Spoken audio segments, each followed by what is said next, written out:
Hey guys, Ralph's Automotive. I'll talk to you about the extreme failure about making the second and third part to the DOD Delete on this 2008 Chevrolet Tahoe. I want to just go through some stuff, maybe salvage some of it, tell you what I've gotten, tell you what I did, and at the end of it, I've got a short video that I took last night when I finished it up. And really, that's all I got for you. Like I said, I apologize that it just did not work out. I'm planning on getting me a different camera, something that doesn't shut off all the time, hopefully. But anyway, here it goes. So what we did on this DOD Delete, I went on to eBay for one to source my parts. So this is one of the parts here. As you can see in the picture, you get your valley cover.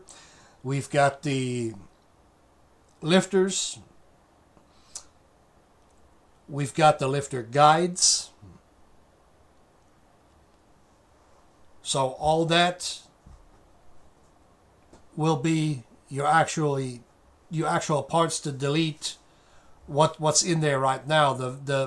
These here where the O-rings are, there's normally solenoids there on your original. We don't want that. We want to make sure we do away with all that. That way, hopefully in the future, we no longer have any problems with it. So the second thing you're going to need is you're going to have to find you a camshaft. Well, it so happens this same seller sells the genuine GM camshaft 126-25437. That's a GM part number. That's current GM part number. This is a single bolt, a center bolt cam. It will go straight into what you have now, and you can buckle it up and run with it. And the other thing that has happened is that I've had a failure with my cam bearings. My cam bearings actually was worn nearly all the way down. So they were going into the metal, the base metal of the bearing. And I had looked at the regular standard bearings like a Clevite 77. You can get them for, I think they were like $27 a set, 1 through 5. And I happened to look through my software. We use all data here, but I happened to look through it, and I've noticed the change in part numbers. And then I found this write-up, and it talks about a new style cam bearing that's actually got a polymer coating.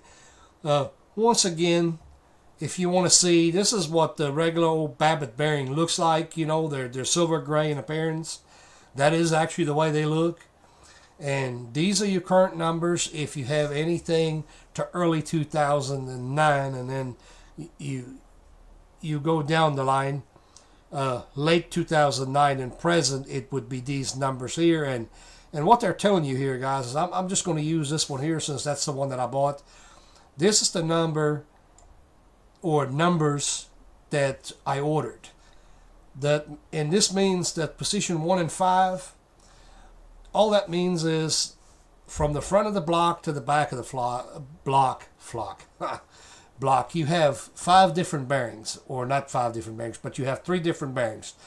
Number 1 and number 5 are the largest bearings. Number 3 is the smallest bearing. And then you got number 2 and 4 that are the intermediate bearings. The reason that's like that, I mean, if you think about this for just a minute, it's so you can actually get them bearings in the holes. Or else you'd have to drive each one of the bearings through all the holes, or at least half of it, or whatever. You get my meaning. So the number 3, the position number 3, this bearing right here, the 876, the one that ends at 876, that's the bearing you put on first, or put in first, I should say. Then, of course, you're going to go to the intermediate bearings, number 2 and number 4, which is the 875 number, and then the 874, those are going to be the last bearings you put in. And actually, if you scroll up here, this is what the bearings actually look like. They have this polymer coating that they started requesting that everybody that does cam bearings uses that new design polymer bearing. So that's what we actually did, and I just wanted to let everybody know that. I don't know. I would recommend you do that. I mean, the other bearings, I'm sure they will work just fine. But since I've already had one failure, this truck's only got 150,000 miles on it. I mean, it's not little, but it's also not a whole lot for these trucks anymore. So, I mean, you be the judge of that. And we use when I did the install, I used a Lyle, I want to say 18,000. Don't go cheap on the tool. There is cheaper alternatives out there, but I would not do it. That's one area where you don't want to save money. Get a good tool if you plan on doing it. It'll make the job much easier, and for one, a better tool gives you better results, no doubt about it. We use it's an 8-pound sledge that I use to drive with. And once you look at the video where people actually do that, you'll find out that's what most everybody uses.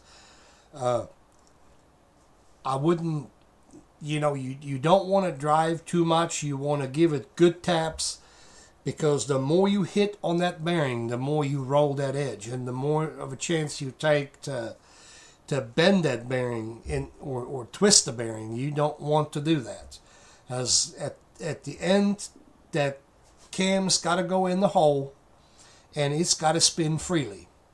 It has to have its oil clearance, but what you don't want is like hard spots, rubbing spots. There's a lot of videos out there where people actually do that.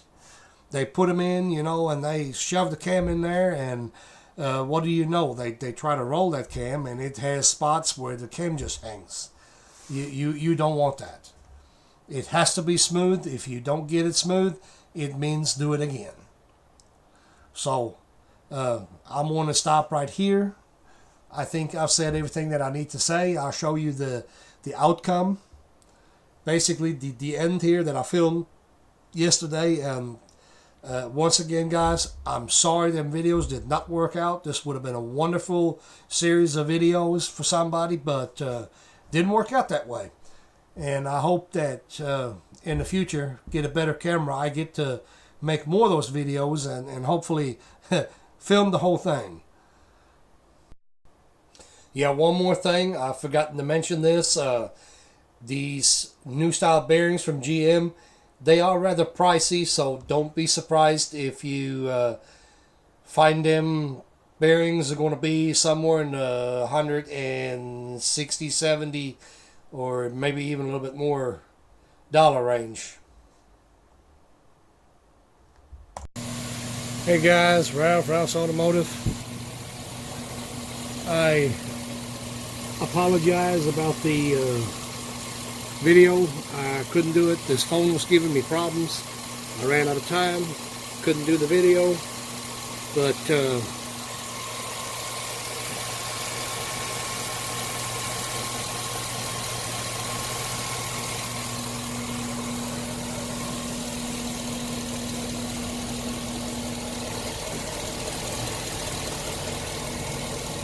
misfire is gone. We got our cam kit in. We put new coated bearings.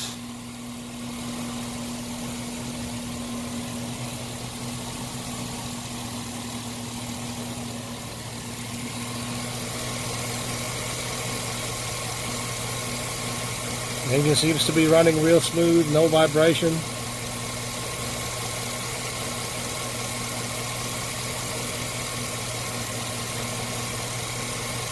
We just have to hope this is a permanent fix.